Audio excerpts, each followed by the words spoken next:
So I signed into the other section, so I'm back. All right, let's get started. Today, we'll be talking about chapter 14. Chapter 14 is the leadership chapter. And I think that's important, and we'll talk about it. So we will start it with an open case. This is talking about the company, Harvard Business School. Okay, they own a hospital called Dana-Farber Cancer Institute. So this institute, okay, is a research institute that affiliate with Harvard Medical School. Okay, it's a number three cancer hospital in the world in terms of the revenue, and the revenue is $1.7 billion.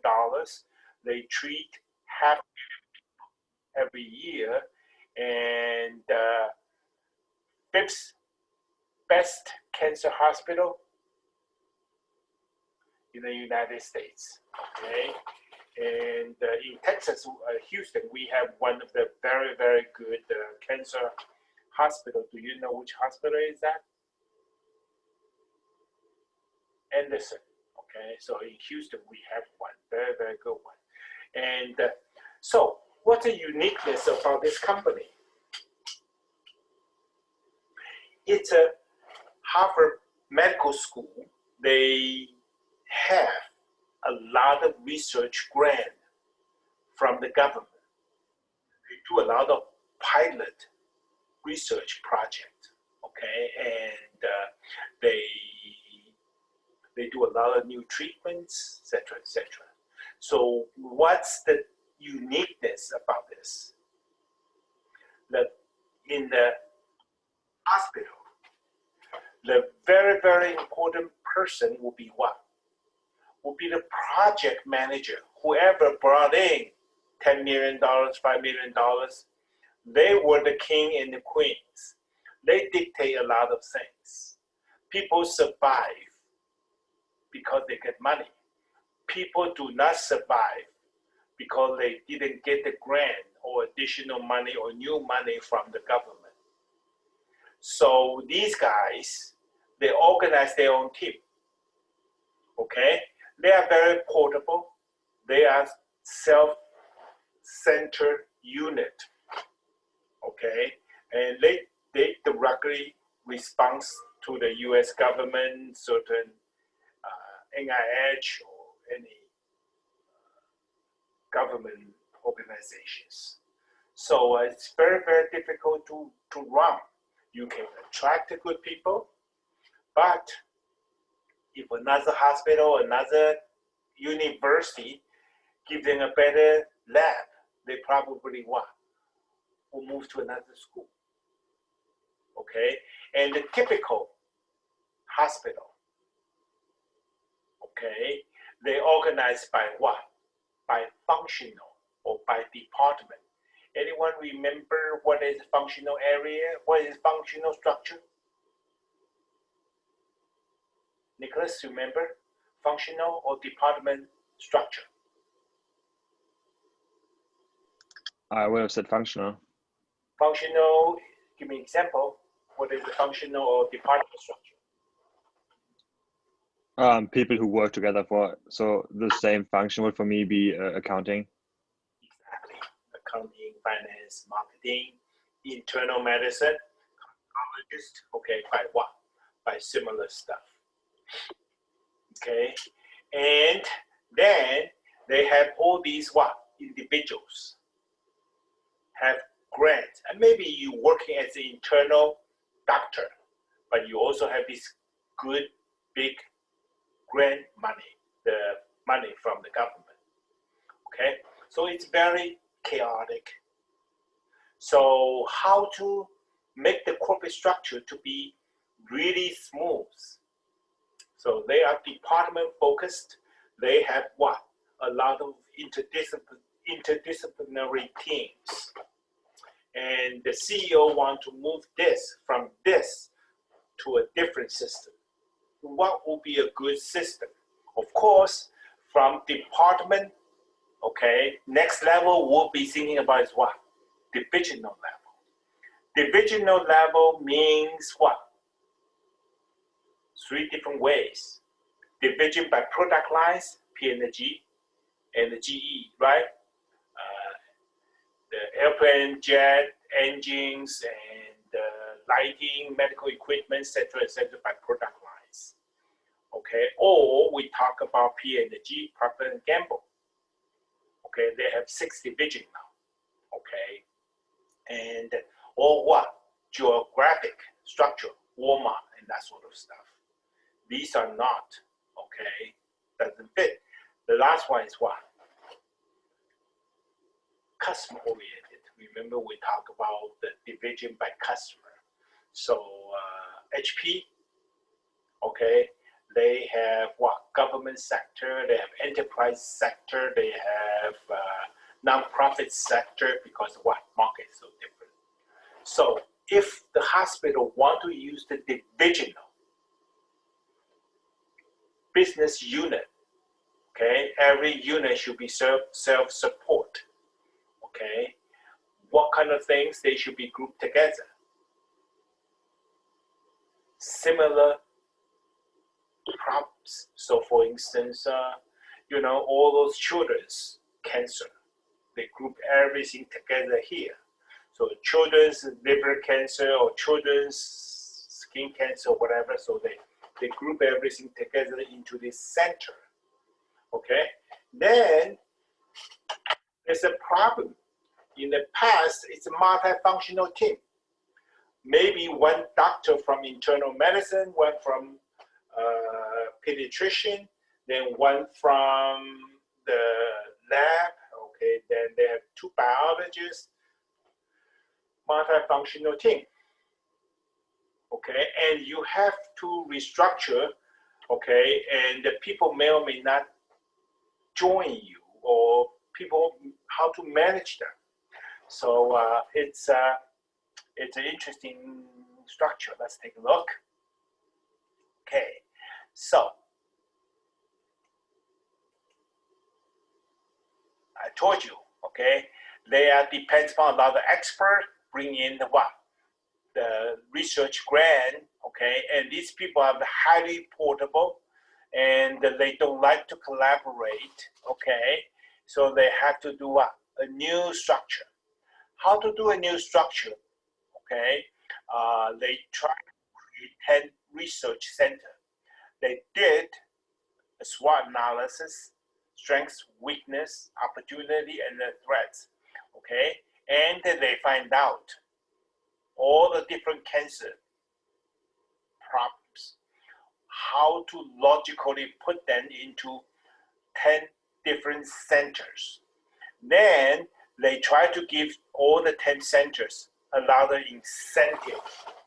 So let's assume anyone doing the pediatrician liver cancer, okay, and the research center number 2 want to recruit them. They give what? A lot of doctors seed money, helping them to submit proposal, etc., etc. Okay, so all these centers, they give what? Heavy duty money as a seed money to track different people moving from their original unit, internal medicine or pediatrician, or no department, everything to what? Under these 10 centers. Okay, so the 10 centers should have a lot of money as a seed money to help those in the research leaders to get money. And in addition to the money, they also do a lot of what? Culture change. Okay, they have to convince all those grant writers. Okay, and in addition to that, they also what? Helping them to write a proposal to manage their grant money, etc., etc. Okay, and so after 5 years, all those grant being what? Moving towards these 10 centers. Okay, so the hospital side is still doing the treatment. The 10 center, okay, will be focusing different area to do the grant money.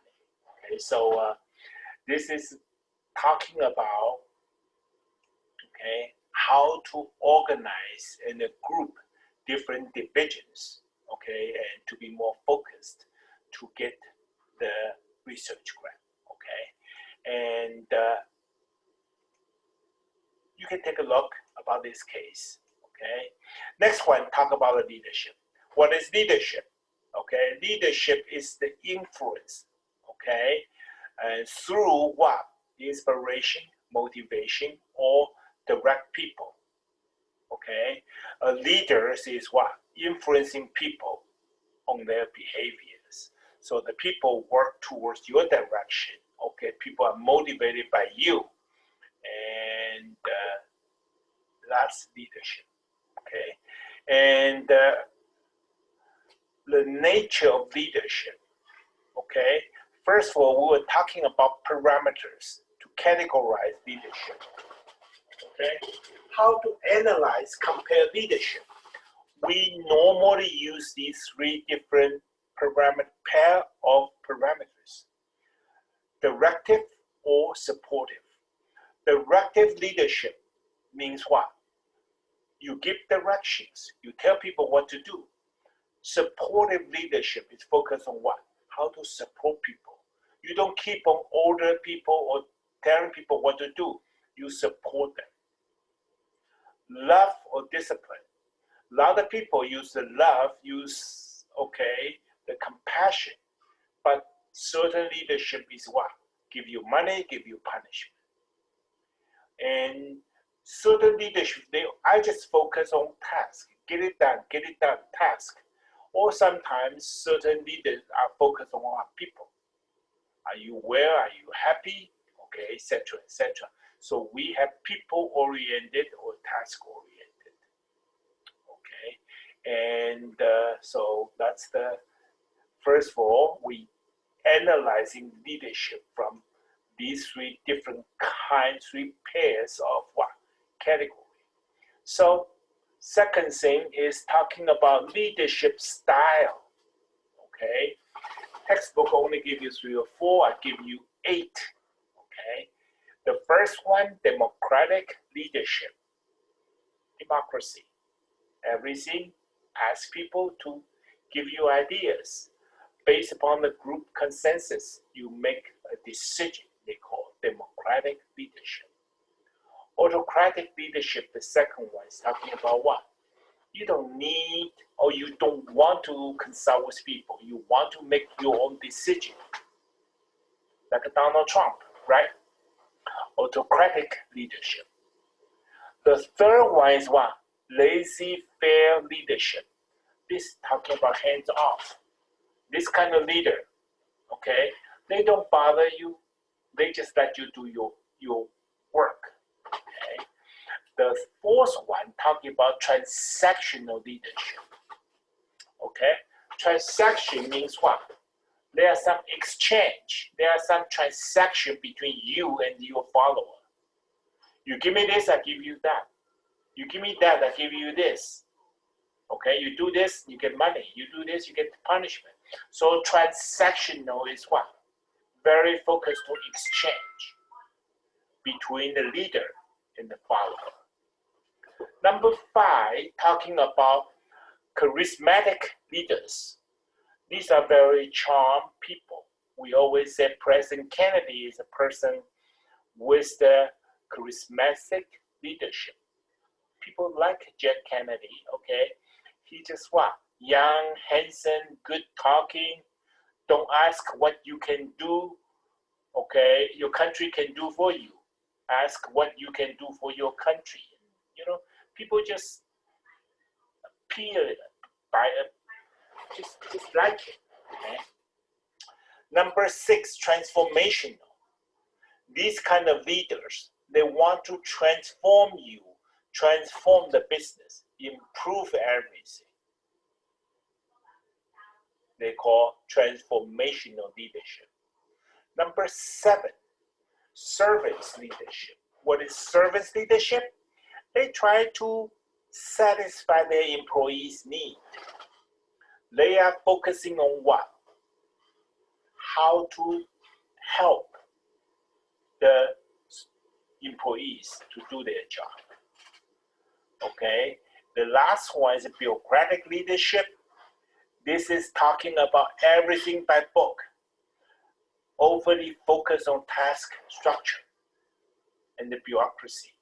Okay, so everything just follow the book, follow the SOP. Okay, so of course, different textbook give you different one. I find this one from the web I like the best.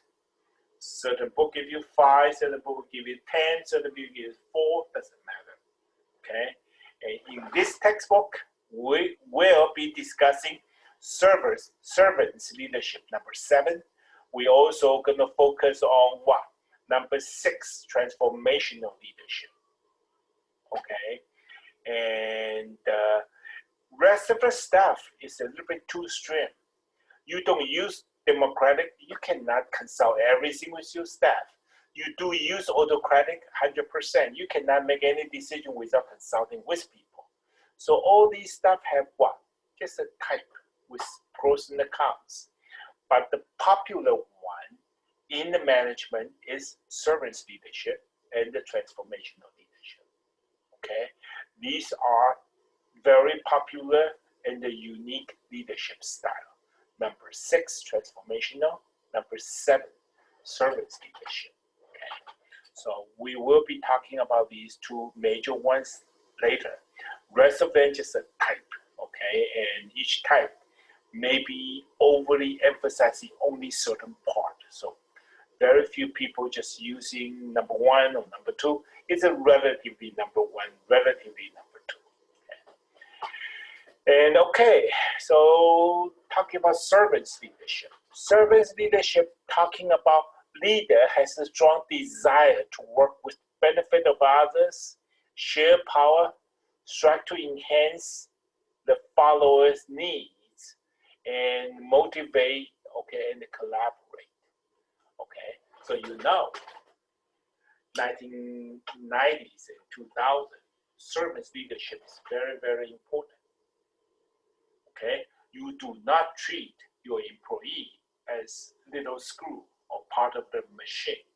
You want them to be treated as a human being. You care about them. You listen to them. You support them. In return, they can do a better job for you. So a lot of high-tech companies, including universities, try to use what? Servants leadership. Try to put more focus on what?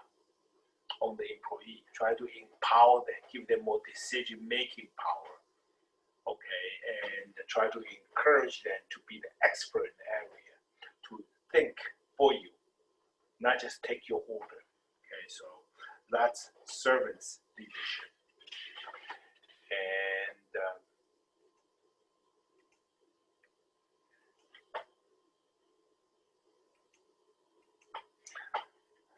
this is number C, talk about cross-cultural comparison. Okay, in the previous one, we talked, okay, leadership have a couple parameters, okay, directive or supportive, love or discipline, task-oriented or people-oriented. And some scholars mention a couple more things to compare the leadership, okay? And they said European managers are more likely to be people-oriented than American and the Japanese managers, okay? And the Japanese is overly emphasizing what? Group-oriented things. Not just Japan, also Korea, China, okay? Which means what?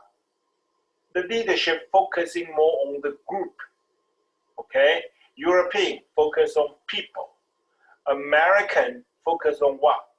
Profitability. Okay, so each culture have what different focus on their leadership style, and also they talk about time horizon. Certain culture is short-term oriented, certain culture are long-term oriented. Okay, and short-term, long-term is something to do with culture for sure. Short-term, long-term also have something to do with what? Public company or private company. So a public company, which means they offer the stock in the stock market, are they more likely to be short-term oriented or long-term oriented? Can you first give me the answer in the chat? Public company, they are more likely to be short-term oriented or long-term oriented. Public company. Okay. Okay, I have answer now. 5 answers. Oh, I got both, short-term or long-term. Okay. MJ, why is it long-term? I said long term because a public company would have like more business and stuff, and so they'll like keep going and keep going and keep growing and stuff in departments and divisions and stuff. That's why I said long term. Okay, that's one perspective. Okay, who is? Let me see. Okay, Brett, why is it short term? I put it short term because they have to worry about their investors, and therefore they have to like keep their stock up. And with a private company, you can worry about the long term and not worry about pleasing them immediately. Public company, the CEO, they worry about what? Profit. They worry about what? Stock price. If the stock price keep on dropping, they give you a little bit time to fix it. You don't fix it, you're gone. Profit keep on dropping, you're gone. So for the CEO for public company, they always focus on what? Quick sales, quick profit. Okay. Remember we talked about the company, Panera Bread. It's been growing so fast as a public company. Then boom, they became private. A German company bought it. Okay, and in that case, I discussed the advantages and disadvantages to be public or private company. Public company, great. A lot of people invest. You get so much cash to play with it. But the trade-off is what? You got your hand tied by the investor. They put the money to your company stock. They expect you to make money for them. Okay, so you have to be short-term. So why American CEOs are more likely to be short-term oriented? Because they are responsible to their stockholders. They couldn't get the profit up. They're going to lose everything, lose their job, lose their bonuses, and that sort of stuff. Okay. So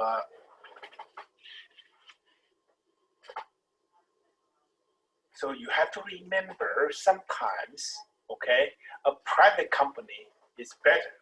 Okay.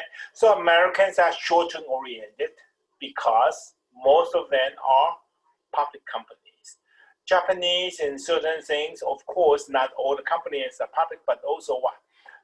They are culturally, they prefer long-term. And I also mentioned something about IKEA.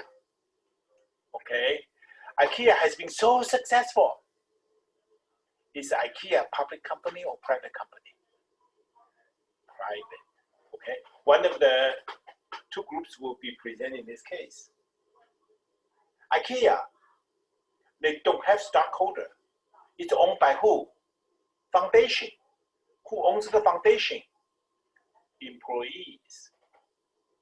Okay, so they can have what? Long-term perspective. Koch brothers, okay, they are billionaires. Nobody knows how much money they have. They are the largest donor for the Republican Party. Okay, sometimes billions of dollars to dominate the U.S. economy. What do? Nobody knows, because what? It's a private firm.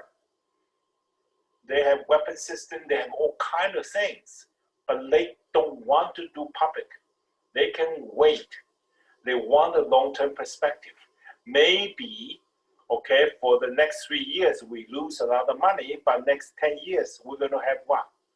Triple or 10 times higher by being private. So if you are financially sound, you don't need the money, don't go public, okay? So you have your freedom, you have your long-term perspective, understand? Then next one is talking about the power of the company, okay? And number D, power. Here we talk about 5 different power. Legitimate, okay? Actually talking about what? Power from the position. German sociologist Max Weber, okay? Theory of bureaucracy. All the power coming from authority and the position. Once you have that position and authority, then you have what? Authority to fire people or give people a penalty. You have what? The resource to award an employee. So these 3 are related, because in the bureaucracy, you have that position. You will have the authority to punish or award people. 2 more important ones. One is expert power. The other is what? Reference power. Okay? These 2 has nothing to do with your position. Okay?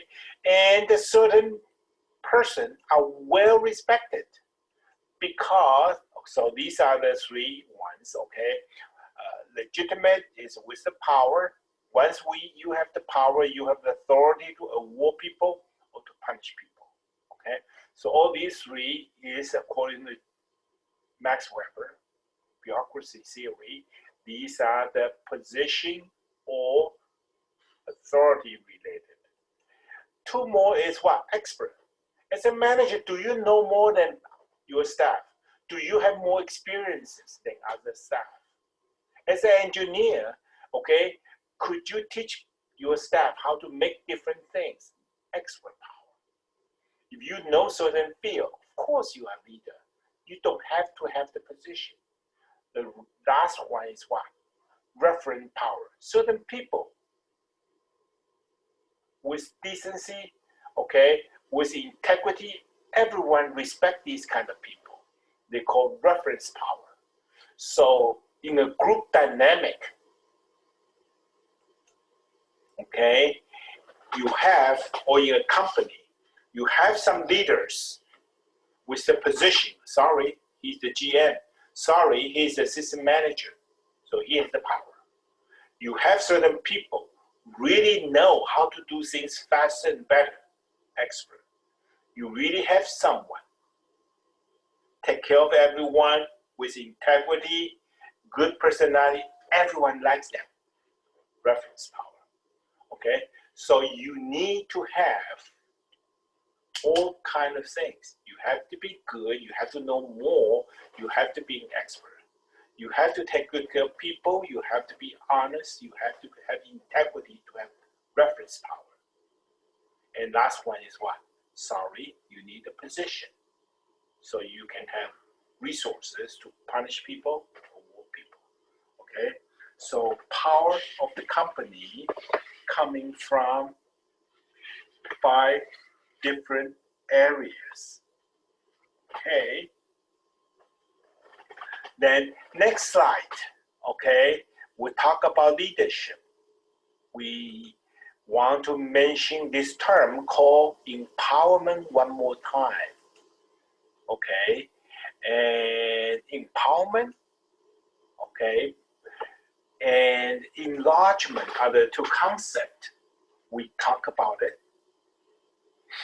okay, in the previous chapter. What is enlargement? Could you type in your answer? What is enlargement? Enlargement. What is it? Jaden? What is enlargement? You're talking about enlargement of a company, Enlarge, like expanding. yeah, expanded means what? Give people more hours. Why do we want to give people more hours? Spencer, why? Yeah, okay. Jaden. Mhm. Well, in terms of enlargement, like giving people more responsibility to the job kind of gives a feeling of empowerment to the individuals. That's empowerment. Give them more what? Responsibilities. That's empowerment. That's before we discuss empowerment, enlargement. Why do we want to give people more work to do? Anyone? Nicholas, do you remember I discussed it? They feel more valued. They get more money, correct. I told you, a lot of government guidelines, GS7, GS11, you are certain level in the federal system. You are only allowed to have certain money. New York City, you don't have enough money. So they give you what? OT to compensate you, right? So enlargement sometimes is a necessary evil to compensate people because they cannot support their life. I mentioned my cousin in New York.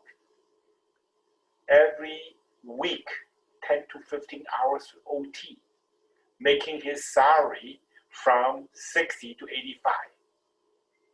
I talk about caseworker for FBI in San Francisco. GS11, instead of making 70, he's making 90.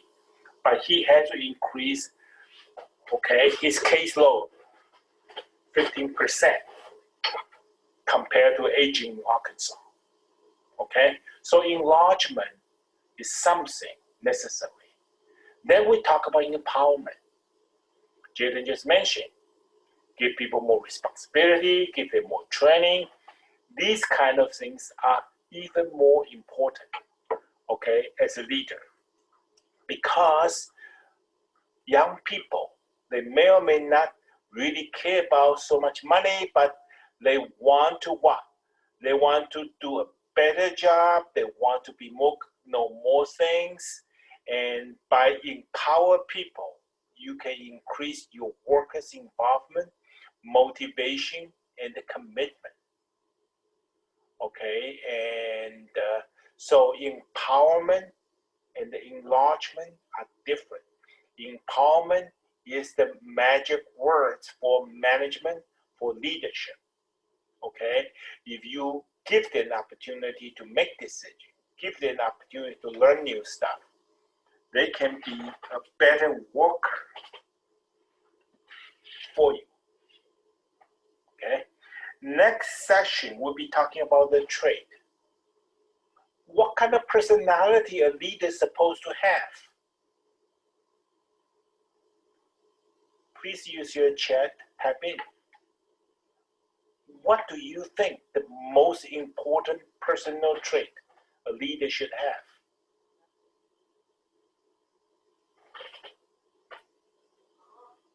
Okay, yeah, I start to have what? Courage, charisma, correct. Vision, correct. Tolerance, correct. Yes, and then you have to be very positive. Okay, thank you. These are all important ones. Okay, first of all, let's take a quick look what the textbook says. Okay, the textbook says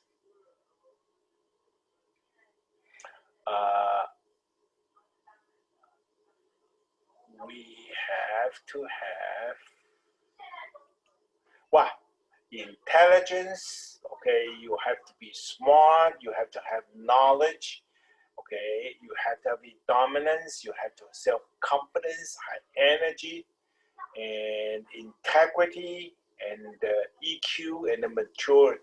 Okay, and what's the issue with the personal trait? So many literature lists so many things, but in reality, people really difficult to pinpoint certain attributes.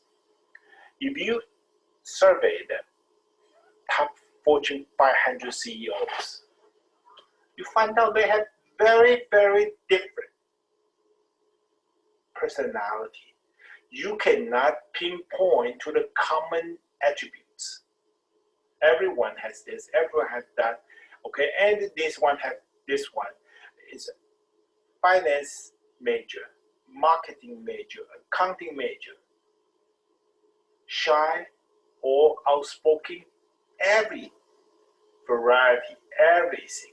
So it's very difficult to prove one. So personal trait theory for leadership,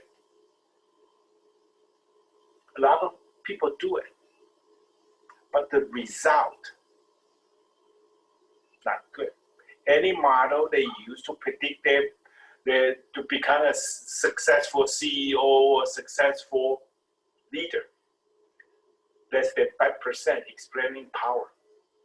We just cannot focus that. So what does that mean?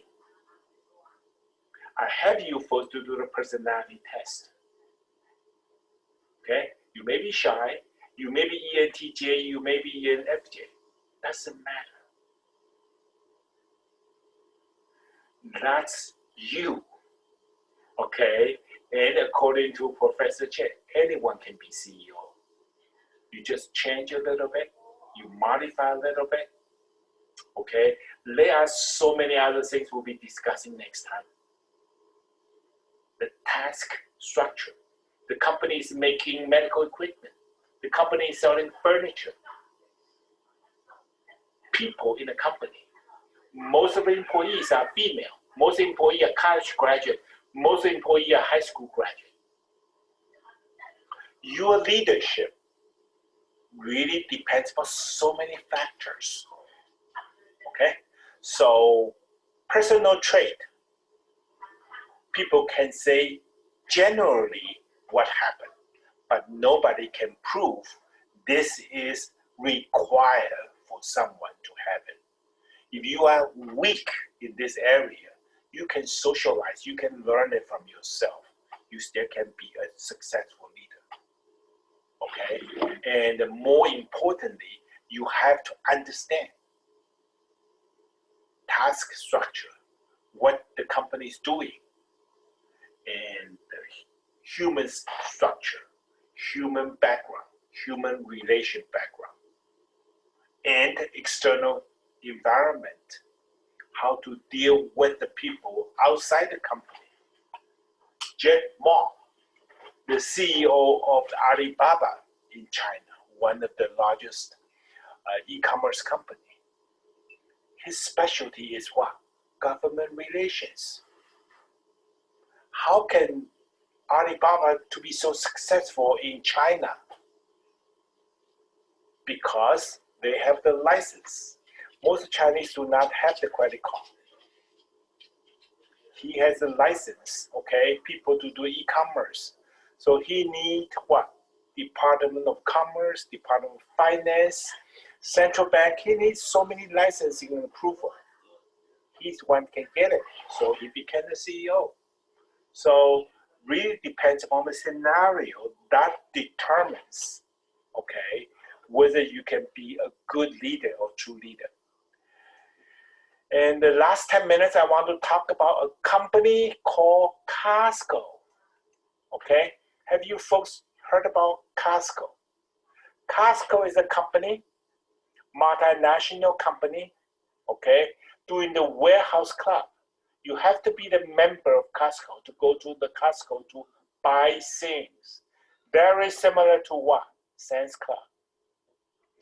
2015, they became second largest retailer in the world next to Walmart.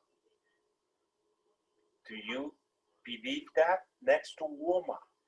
It's larger than what? Target or some other department store. Second largest one. They are the largest one in what?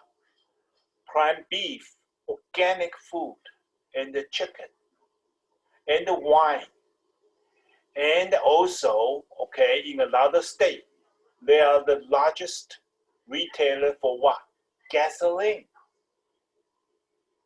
Okay, and they are ranked 14 of the Fortune 500 in the USA. Their revenue, 152.7 billion. Member, the last one, 98 million. 98 million. First question, do you first remember what's McDonald's revenue? Anyone remember? McDonald's? About 40. This company, 152.7.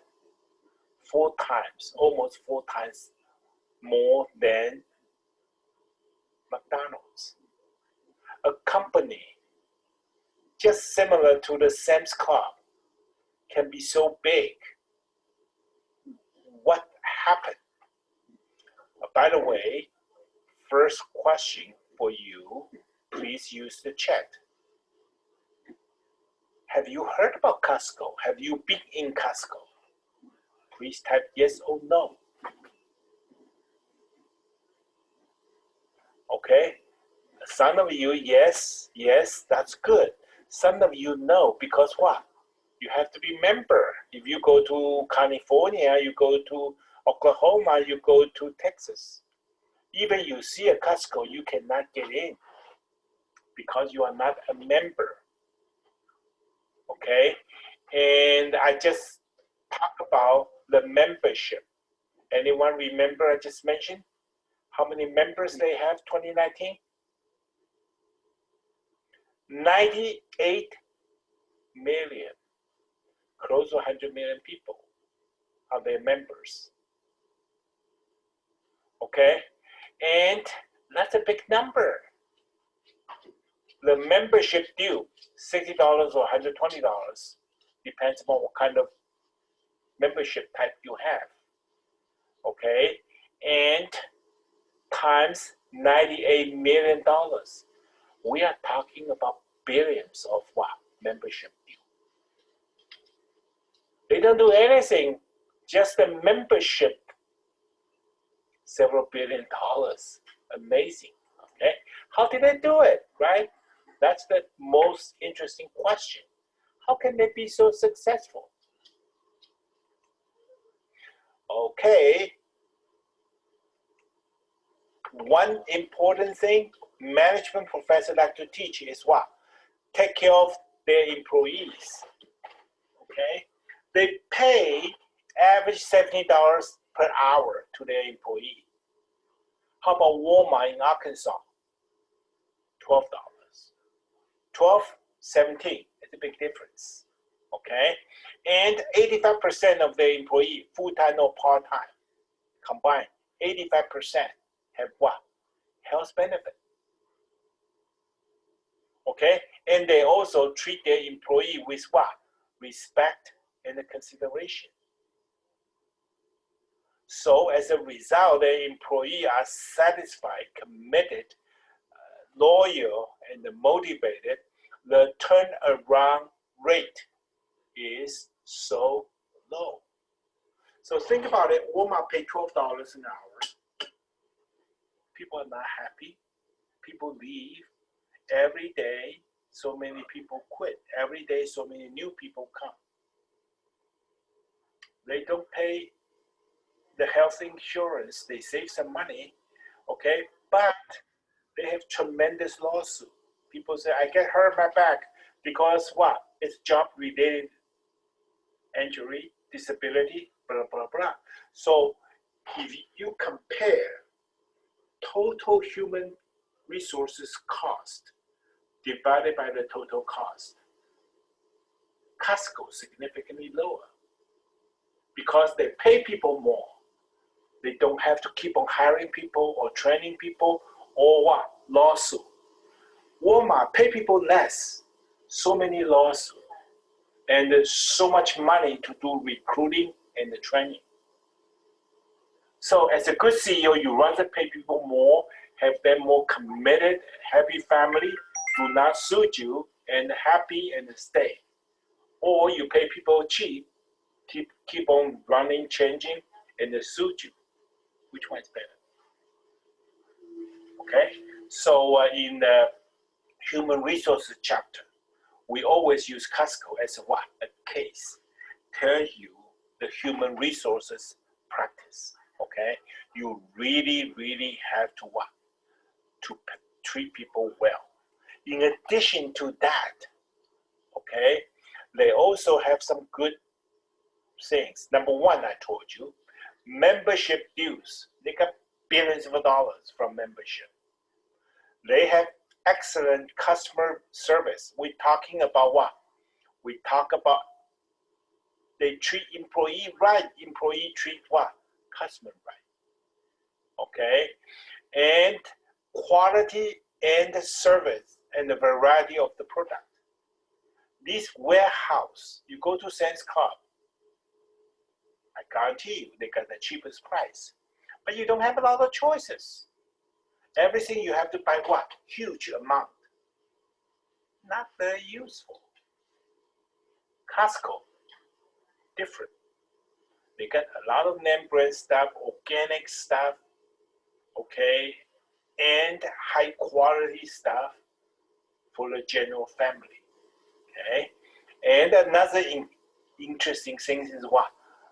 Low price. I didn't say they are cheap, but they set up a 15% markup ceiling. What does that mean? Means that they have a commitment to the customer. Everything we sell you, the price we are getting, we only mark up what? Ceiling is 15%. So you buy anything from me, $10 a pound beef, you know it's cost me $9. Okay, you buy something $200, you know it cost me $185 because I promise my markup is what? 15% ceiling. So people do not have to worry. They use the bargaining power, do their best to give you the best stuff.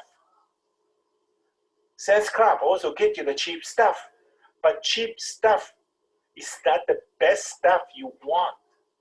So they can be more focused on what? High value, organic food, and people, customer trust them. They don't mark up a lot. They have a 15% ceiling. So this is a very interesting company.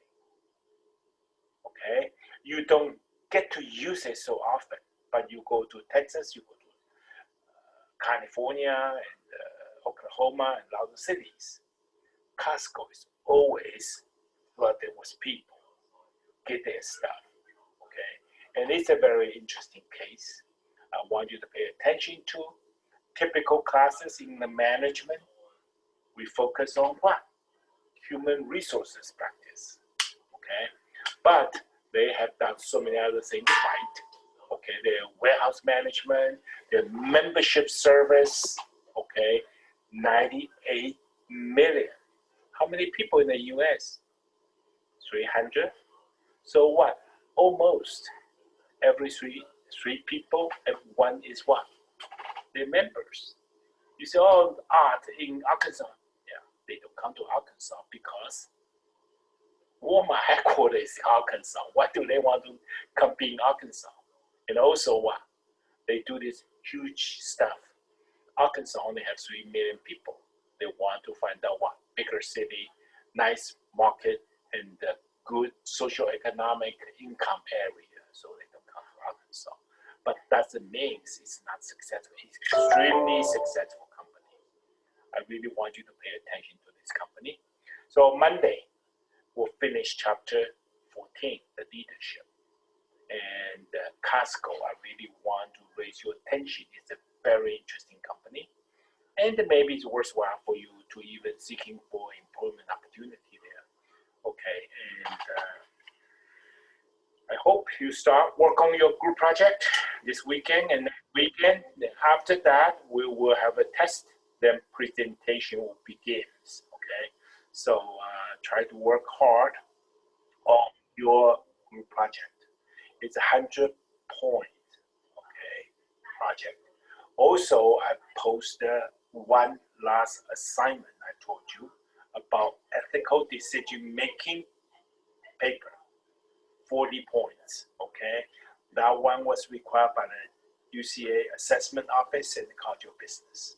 So please try to do that. Don't wait until the last day. The paper was due Wednesday after next week, okay? So you still have